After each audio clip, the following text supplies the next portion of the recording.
Hello student, कैसे हैं आप सभी। न्यू स्टडी जीकेजीएस में आप सभी का स्वागत है। मैं हूँ उपासना त्यागी।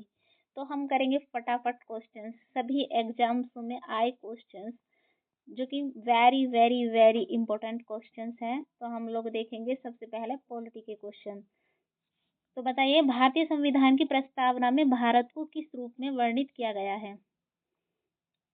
आंसर करते चलेंगे फटाफट। समाजवादी गणराज्य, संप्रभु समाजवादी पंथनिरपेक्ष लोकतांत्रिक गणराज्य, या फिर सी ऑप्शन लोकतांत्रिक राज्य, या फिर डी संघीय गणराज्य। तो बताइए क्या हो जाएगा। ऑप्शन हो जाएगा बी। बी ऑप्शन हो जाएगा संप्रभु समाजवादी पंथनिरपेक्ष लोकतांत्रिक गणराज्य। ठीक है, अब आगे चलते हैं। जो ट्रिक देखनी है वो लोग ट्रिक भी देखते चलेंगे, काफी कुछ क्लियर हो जाता है ट्रिक से भी। अपना सेकंड क्वेश्चन आता है कि प्रस्तावना में हम भारत के लोग शब्द किस सिद्धांत को दर्शाता है। बताइएगा किस सिद्धांत को दर्शाता है।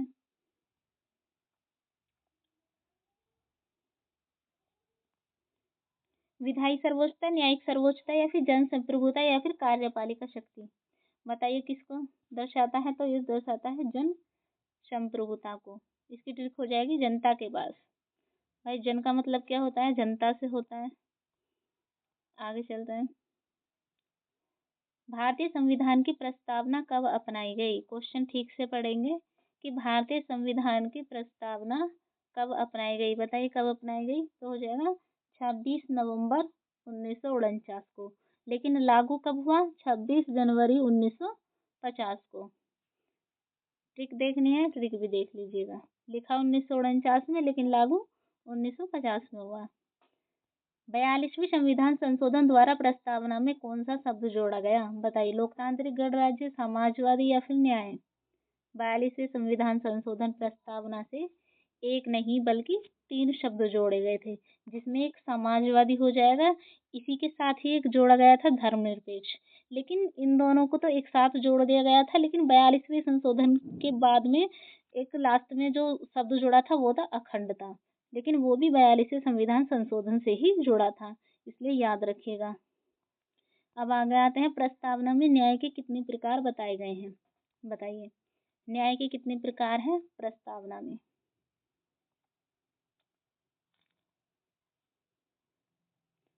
तो ये हो जाएंगे 3। 3 कौन कौन से न्याय हैं भाई। सामाजिक, आर्थिक और राजनीतिक। सोशल, इकोनॉमिक्स और पॉलिटिकल। आगे चलते हैं। प्रस्तावना में बंधुता का मुख्य उद्देश्य क्या है। बताइए प्रस्तावना में बंधुता का मुख्य उद्देश्य क्या है। ऑप्शन ए सामाजिक समानता, बी आर्थिक विकास, सी राष्ट्रीय एकता और अखंडता, डी धार्मिक स्वतंत्रता। क्या हो जाएगा।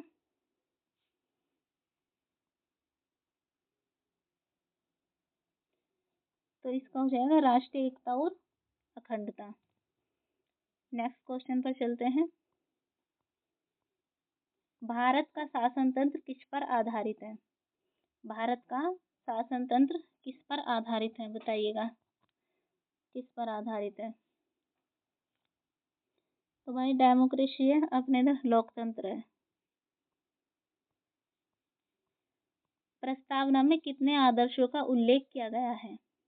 बताइए प्रस्तावना में कितने आदर्शों का उल्लेख किया गया है। तो 4 आदर्शों का उल्लेख किया गया है प्रस्तावना में।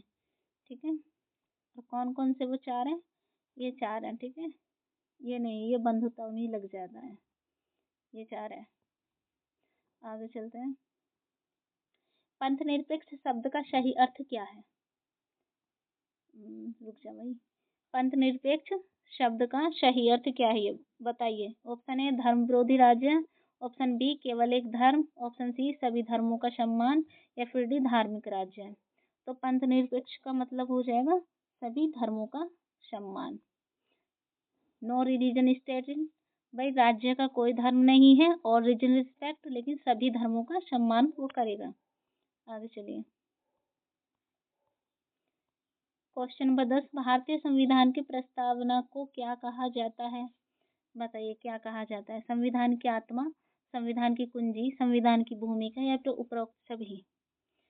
तो उपरोक्त सभी मत लगाना, क्योंकि भारतीय संविधान की प्रस्तावना को संविधान की आत्मा कहा जाता है। आगे चलते हैं।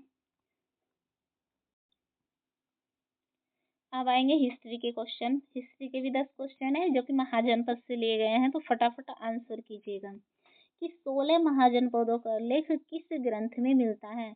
Option A Rigveda, B Atharvaveda, C Anguttara Nikaya, D Mahabharat. बताइए कहाँ पर मिलता है 16 जनपदों का उल्लेख, कहाँ पर मिलता है? तो ये हो जाएगा अंगुत्तर निकाय में है। आगे चलते हैं। क्वेश्चन नंबर 12, निम्न में से कौन सा महाजनपद गणराज्य था? बताइए कौन सा महाजनपद गणराज्य था? तो वो हो जाएगा वज्जी। आगे चलते हैं। मगध महाजनपद की प्रारंभिक राजधानी कौन सी थी? बताइए मगध महाजनपद की प्रारंभिक राजधानी कौन सी थी? तो कौन सी थी? महाजनपद की प्रारंभिक राजधानी थी राजगृह।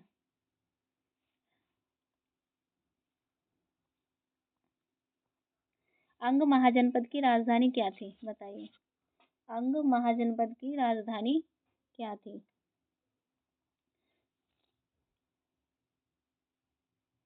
ये हो जाएगा चंपा। नेक्स्ट क्वेश्चन, वज्जी संघ की राजधानी कौन सी थी? बताइए वज्जी संघ की राजधानी कौन सी थी? Option A Mithila, option B Vaishali, C Kapilvastu, D Kushinagar. ये हो जाएगा वैशाली। नेक्स्ट क्वेश्चन, निम्न में से कौन सा महाजनपद वर्तमान उत्तर प्रदेश में स्थित था? बताइए गांधार, कम्बोज, कौशल या फिर अवंती। क्वेश्चन नंबर 16 का आंसर कीजिए। तो हो जाएगा कौशल। आंसर हो जाएगा कौशल। नेक्स्ट क्वेश्चन, अवंती महाजनपद की राजधानी थी। बताइए अवंती तक्षशिला, उज्जैनी, श्रावस्ती या फिर वैशाली।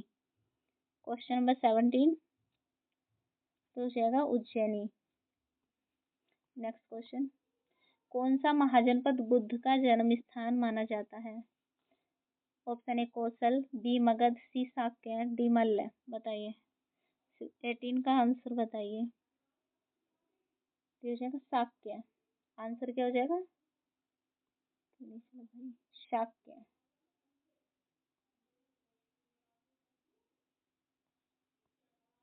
मल्ल महाजनपद की राजधानी थी। बताइए मल्ल महाजनपद की राजधानी क्या थी?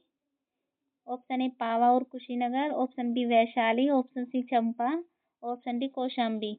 तो क्या हो जाएगी? पावा और कुशीनगर। भाई ये क्यों वर्क नहीं कर रहा है? चल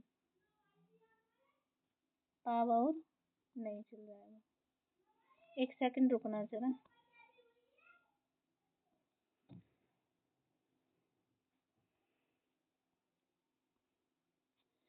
मल्ल महाजनपद की राजधानी थी, तो ऑप्शन हो जाएगा पावा और कुशीनगर। ये वर्क नहीं कर रहा है, चलिए आगे। निम्न से कौन सा महाजनपद वर्तमान पाकिस्तान क्षेत्र में स्थित था? बताइए कौन सा महाजनपद वर्तमान पाकिस्तान क्षेत्र में स्थित था? Option A Magadha, B Gandhara, C Anga और डी वत्स। बताइए क्या आंसर हो जाएगा? तो आंसर हो जाएगा बी गांधार। आगे चलते हैं। अब एक ज्योग्राफी के 10 क्वेश्चन जो कि सभी परीक्षाओं में पूछे जाते हैं। इम्पोर्टेंट क्वेश्चन है भाई, इम्पोर्टेंट। ठीक है, और ब्रह्मांड से लिए गए, यूनिवर्स।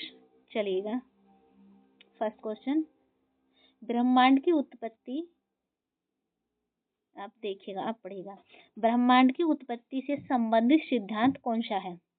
बताइए भाई बिग बैंग थ्योरी, ब्रह्मांड की उत्पत्ति से संबंधित फर्स्ट सिद्धांत कौन सा आ जाएगा? Big bang theory.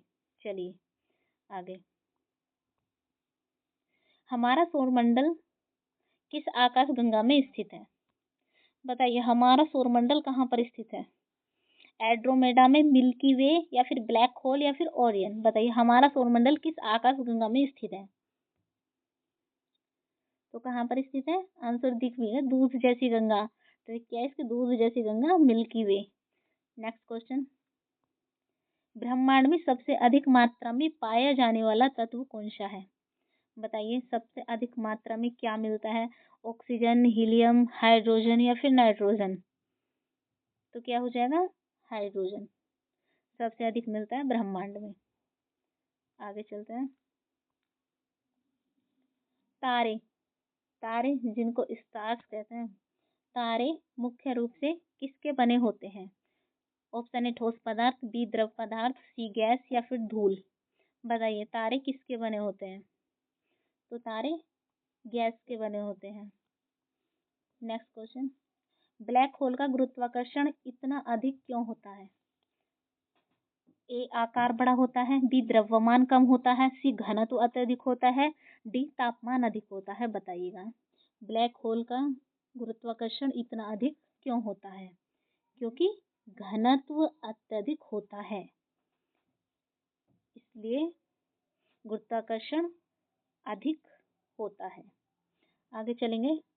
सूर्य का प्रकाश पृथ्वी तक पहुंचने में लगभग कितना समय लगता है। सूर्य का प्रकाश पृथ्वी तक पहुंचने को कितना समय लेगा, 2 मिनट, 4 मिनट, 8 मिनट या फिर 12 मिनट। तो कितना मिनट लगता है, 8 मिनट लगता है। चलिएगा, आकाशगंगा गैलेक्सी क्या है, ग्रहों का समूह, उपग्रहों का समूह, तारों और गैसों का विशाल समूह। केवल तारों का समूह।